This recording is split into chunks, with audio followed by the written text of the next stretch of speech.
Good morning, or depending when you're watching this, good afternoon, good evening, or good night. My name is Ross, and as always told, out of Voice Radio. So today, we're going to be looking at an item card with a rather boring name. According to the lovely Joe over at Cerebi.net, it's called Full Bucket. Yeah, not a half-empty bucket, it's a full bucket.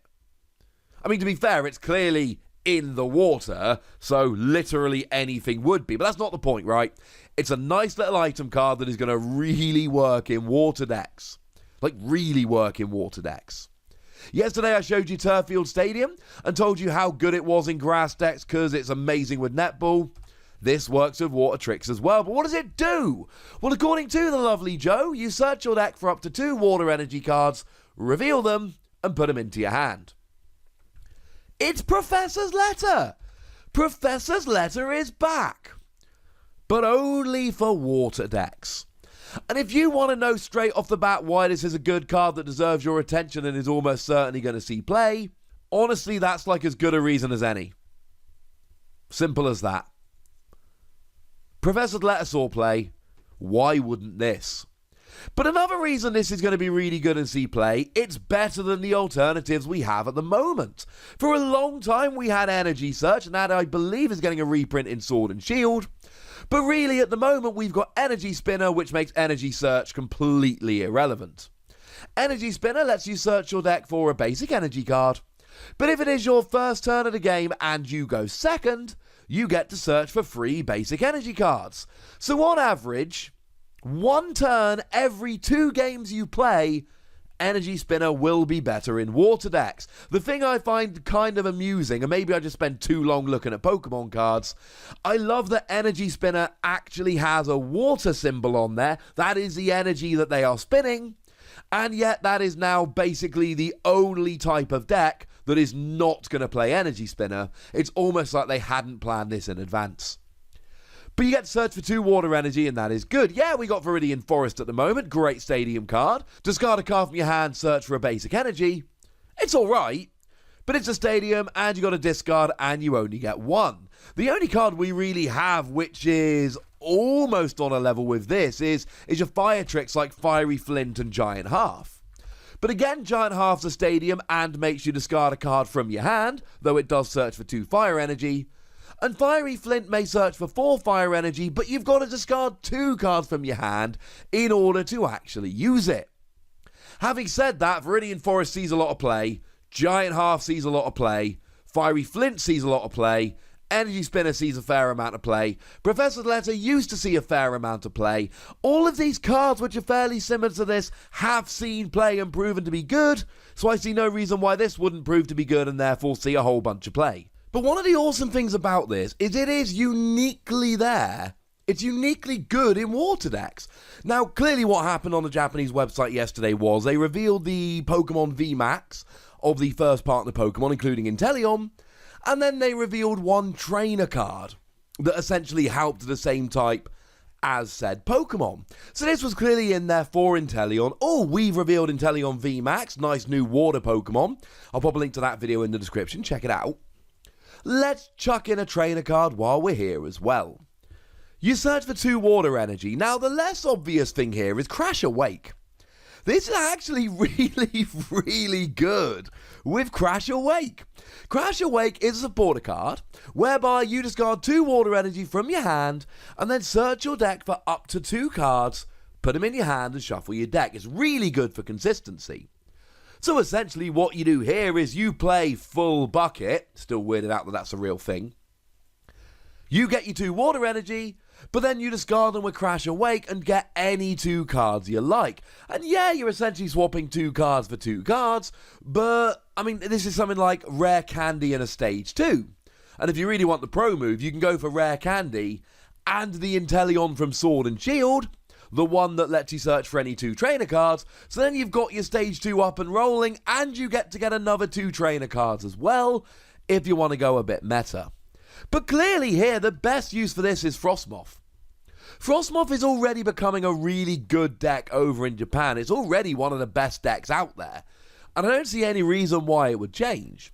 Frosmoth has got the ability whereby you can attach as much water energy from your hand to your Pokemon as you like, as long as they are water Pokemon on the bench. Cool.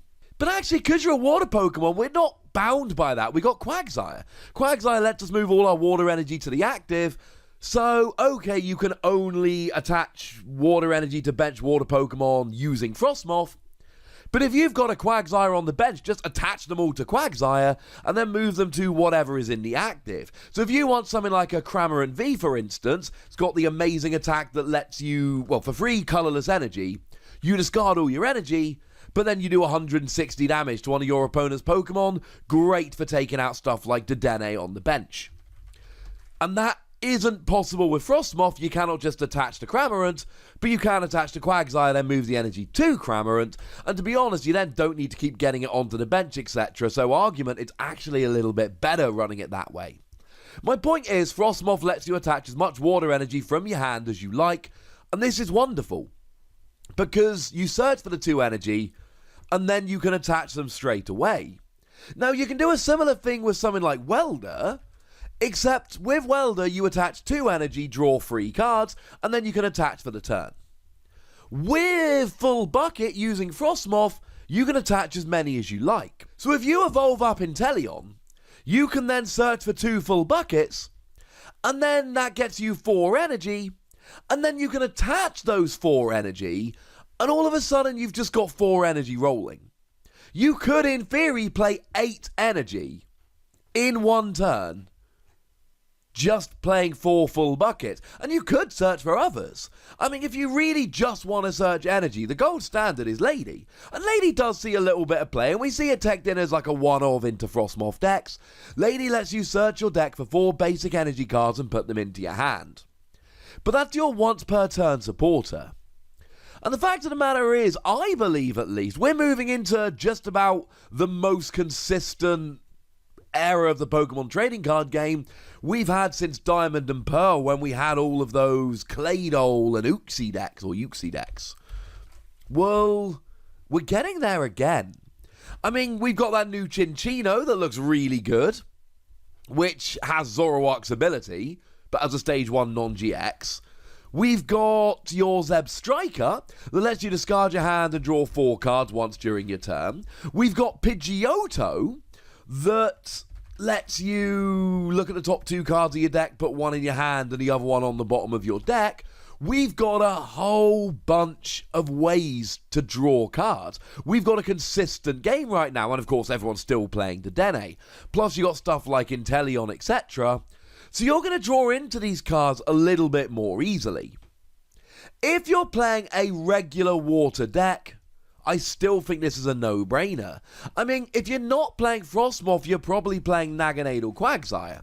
And if you're playing Naganadel Quagsire, you want to get the energy into your discard pile, so get it into your hand, and then discard it with something like Zeb Striker, or discard it with something like Professor Magnolia, which is just a reprint of Professor Sycamore.